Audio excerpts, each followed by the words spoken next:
থেকে ঘৃণ্য কথা কিছু হতে পারে না। ভারতবর্ষের জনসংখ্যার প্রায় 14 থেকে 16% মুসলমান। আমি পার্লামেন্টে প্রশ্ন করেছিলাম মোদীকে, ভারতবর্ষের প্রধানমন্ত্রীকে, যে আপনি যে বলেন সবকা সাথ সবকা বিকাশ সবকা প্রয়াস, আপনার দলে আপনার যত এমপি আছে তার মধ্যে একটাও মুসলমান নেই কেন? তাহলে সবকা সাথ সবকা বিকাশ কি করে হবে? আপনি যে ক্যাবিনেট তৈরি করেছেন একটা মুসলমান মন্ত্রী নেই কেন? ভারতবর্ষের স্বাধীনতার পর প্রথম মোদী জমানায়, আবার বলছি ভারতবর্ষের স্বাধীনতার পর প্রথম মোদী জমানায় মুসলমান কোনো এমপি নেই, মুসলমান কোনো মন্ত্রী নেই। অটল বিহারী বাজপেয়ী জমানাতেও ছিল মুসলমান মন্ত্রী, এই জমানা সব উঠিয়ে দিয়েছে।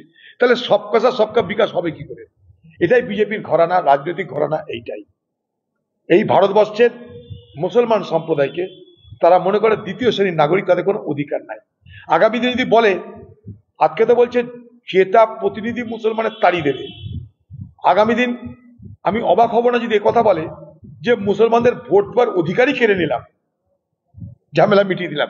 এ কথা বিজেপির মনের কথা, সেটা বিজেপি বলতে পারছে না।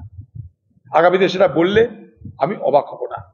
এর থেকে কোনো মানে অগণতান্ত্রিক, সংবিধান বিরোধী এবং ঘৃণ্য রাজনৈতিক উক্তি আর কিছু হতে পারে বলে আমি মনে করি না।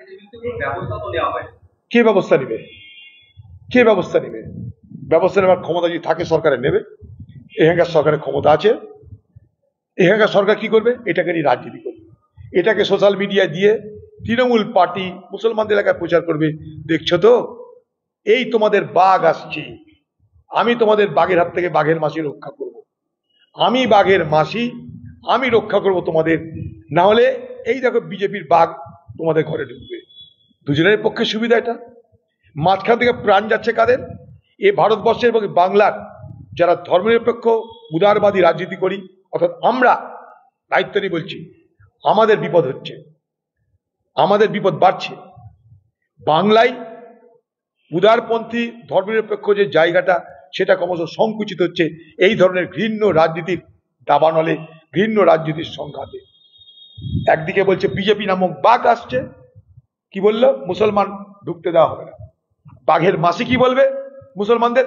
দেখছো তো আমাকে কেন রাখা প্রয়োজন, না তোমাদেরকে ঢুকতে দেবে না। কোন আইনে আছে কি এটা? স্পিকার কেন স্টেপ নিতে পারে না? নেক্সট স্পিকার স্টেপ, বাংলার সরকার নেক্সট স্টেপ, তা করবে না। এটাকে উত্তেজিত করে রেখে দিবে, দিয়ে বলবে মুসলমান রাস্তায় না নামলে দেখছো তো, ভোট লুট না করলে বুঝছো তো, অন্য পার্টি করলে বুঝছো তো তোমাদের ক্ষতি। আমরা বলছি হ্যাঁ, ধর্মনিরপেক্ষ শক্তির দরকার এই বাংলায়। কারণ এই যে দুই দল, এক দল ক্ষমতায়, আরেক দল ক্ষমতায় আসার প্রচেষ্টায়, দুই দল দুটো সাম্প্রদায়িক মেরুতে বসবাস করে।